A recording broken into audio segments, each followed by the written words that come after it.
బంగాళాఖాతంలో ఏర్పడుతున్న మోంతా తుఫాన్ను ఎదుర్కొనేందుకు తాము సిద్ధంగా ఉన్నామని నెల్లూరు జిల్లా కలెక్టర్ హిమాంశు శుక్లా తెలిపారు. జిల్లాలో 9 తీర మండలాలుండగా వీటిలో 42 సెన్సిటివ్ గ్రామాలు, 166 హాబిటేషన్లు గుర్తించామన్నారు. తుఫాను ప్రభావం సమయంలో ప్రజలకు సురక్షిత ఆశ్రయం కల్పించేందుకు 144 రిలీఫ్ సెంటర్లను సిద్ధం చేసినట్లు కలెక్టర్ పేర్కొన్నారు. అక్టోబర్ 25న తహసీల్దార్లు, ఎంపీడీఓలు ఈ కేంద్రాలను పరిశీలించారని, అన్ని సెంటర్లు అక్టోబర్ 26 రాత్రి నుంచి పూర్తిగా అందుబాటులోకి వస్తాయన్నారు. అవసరమైతే ఈ రిలీఫ్ కేంద్రాలను ఉపయోగించుకుంటామని తెలిపారు.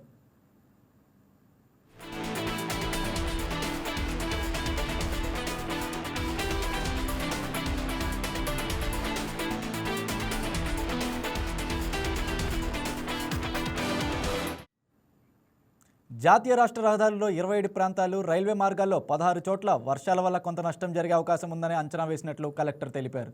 377 చౌక దుకాణాలతో రిలీఫ్ సెంటర్లను అనుసంధానించి అవసరమైన పీడీఎస్ బియ్యం సరఫరా చేస్తున్నామన్నారు.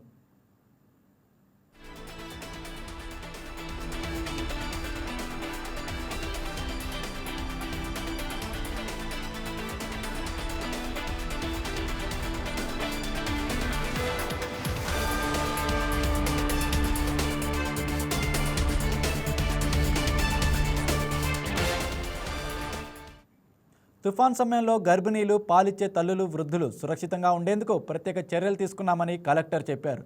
వచ్చే వారం రోజుల్లో ప్రసవ తేదీ ఉన్న 312 మంది గర్భిణీలను గుర్తించామని, అందులో 45 మంది అధిక ప్రమాద గర్భధారణ ఉన్న వారిని గుర్తించి రవాణా సౌకర్యంతో ఆసుపత్రికి అనుసంధానించి పూర్తి చేశామన్నారు. సెన్సిటివ్ ప్రాంతాల్లో కూరగాయలు అందుబాటులో ఉంచేందుకు 82 డీసెంట్రలైజ్ రైతు బజార్లు ఏర్పాటు చేశామని, ఇక పాలు సరఫరా నిరాటకంగా కొనసాగుతుందని ఆయన చెప్పారు.